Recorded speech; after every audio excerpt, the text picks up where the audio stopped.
Hello everyone, स्वागत करुच्चे YouTube channel Odisha study house. तो पिला माने आज आम देखा +3 second semester political science honours core paper 4।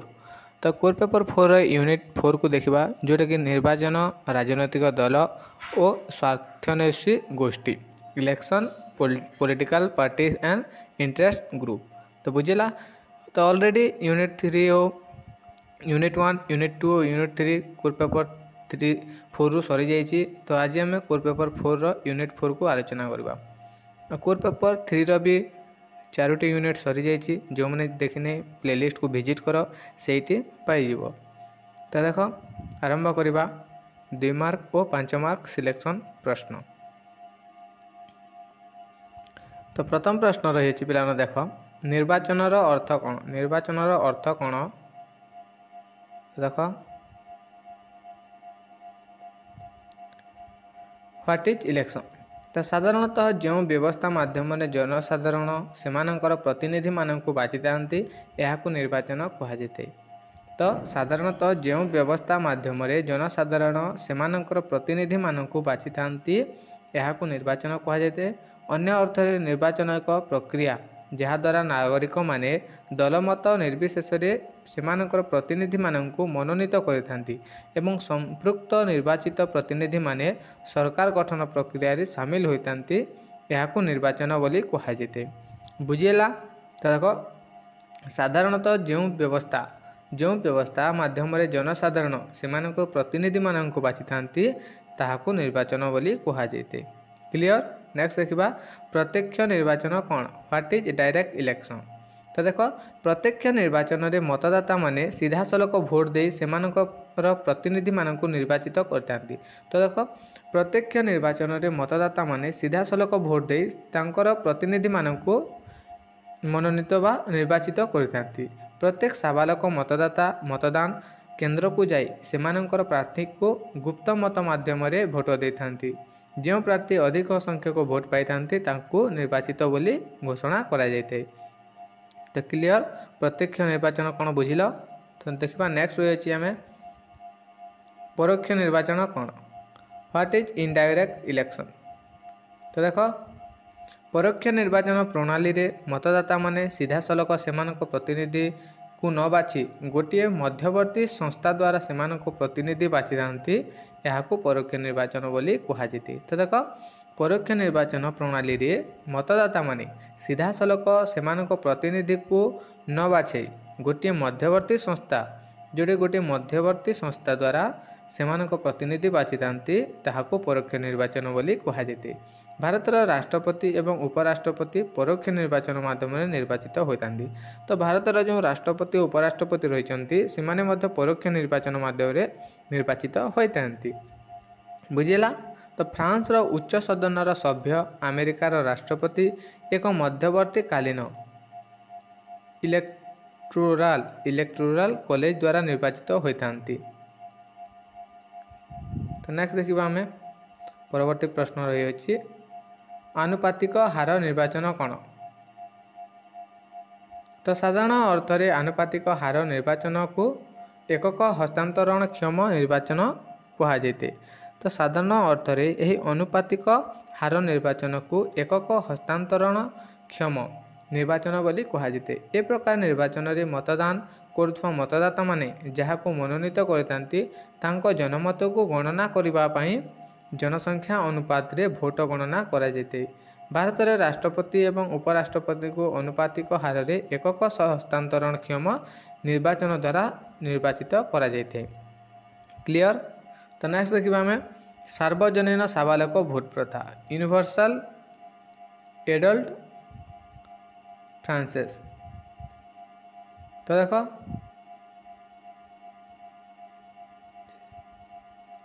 देशर राजनैतिक व्यवस्था रे समस्त साबालक नागरिक एक निर्दिष्ट बयस आधार में जनसाधारण वर्ण गोष्ठी निर्विशेष भोटदान अधिकार प्राप्त होगा प्रक्रिया को सार्वजनीन साबालक भोट प्रथा बोली कहुए। निर्धारित बयस है प्रत्यक्ष जनसाधारण यही अधिकार गुप्त व प्राप्त होता। नेक्स्ट देखा आम तालिका पद्धति कौन। What is list system.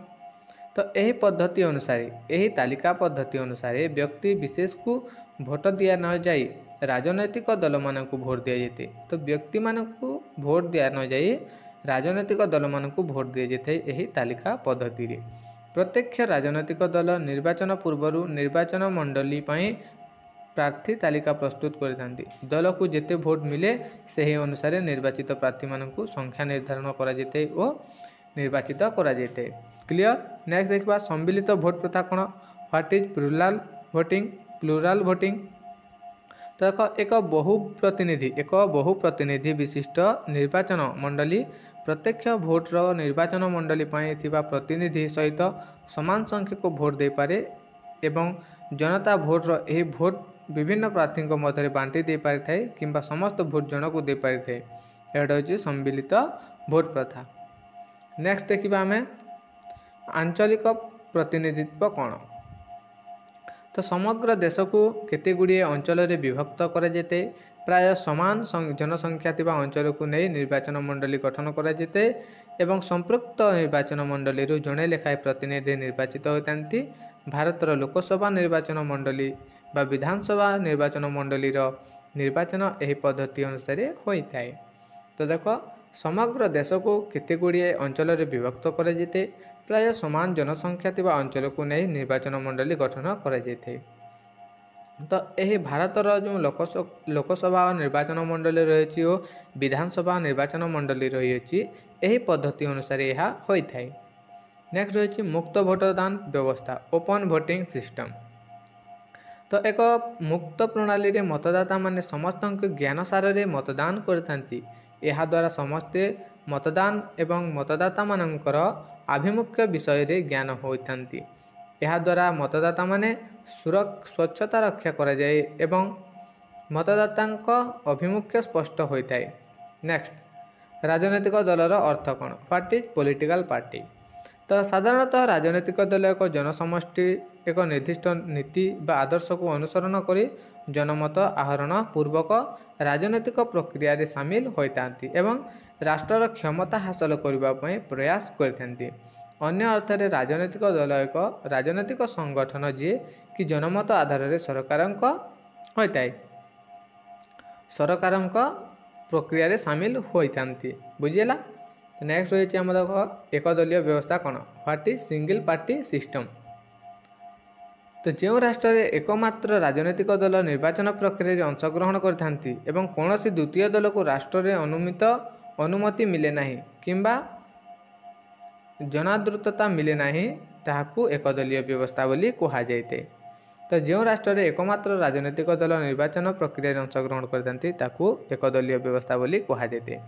साधारणतः साम्यवादी राष्ट्र एकछत्रवादी राष्ट्र एवं स्वैर शासन थिबा राष्ट्र मानकर एक दलीय व्यवस्था देखा जाए। क्लियर। तबे देखिबा हम द्विदलीय व्यवस्था कौन। तो द्विदलीय व्यवस्था देखो जो राष्ट्र मानकर दुईटी राजनैतिक दल निर्वाचन प्रक्रिया अंशग्रहण करथांती एवं एथिरे तृतीय दलर कौन से प्राधान्य न थाए किंबा आद्य स्थिति ही न थाए ताहाकू द्विदलीय व्यवस्था बोली कहा जाए। यही व्यवस्था युक्तराष्ट्र अमेरिका इंग्लैंड ऑस्ट्रेलिया एवं न्यूजीलैंड आदि देखा राष्ट्र मानकर देखा जाए। क्लियर। तो आम देखा बहुदलीय व्यवस्था कौन।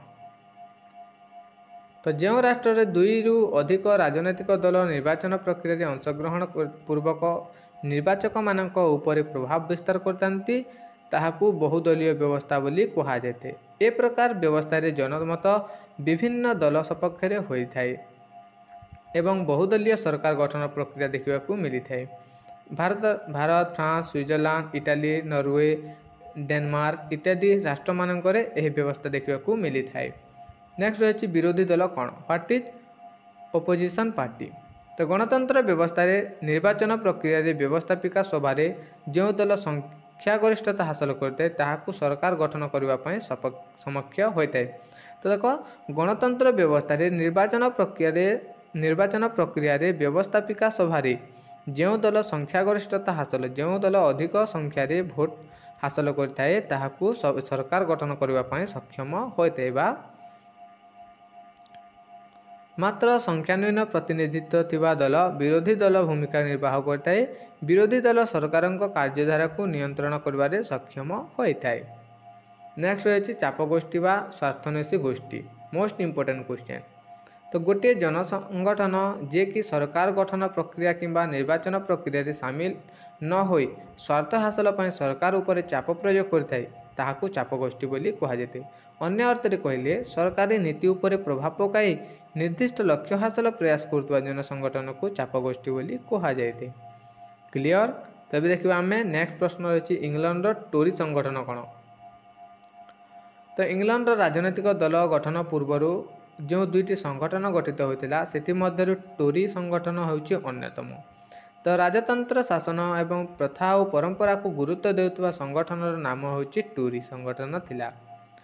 तो पूर्वर यह काभालरी बोली कहुला। काभालरी बुझिला। तो यहाँ थिला तुमर +3 second semester political science honours core paper 4 unit 4 रो 2 मार्क सिलेक्शन क्वेश्चन। आशा करूँ भिडियो भल लगे। भिडियो भल तुम सांग साथी मन शेयर करदेव जहाँद्वारा से उपकृत हो पारे। धन्यवाद।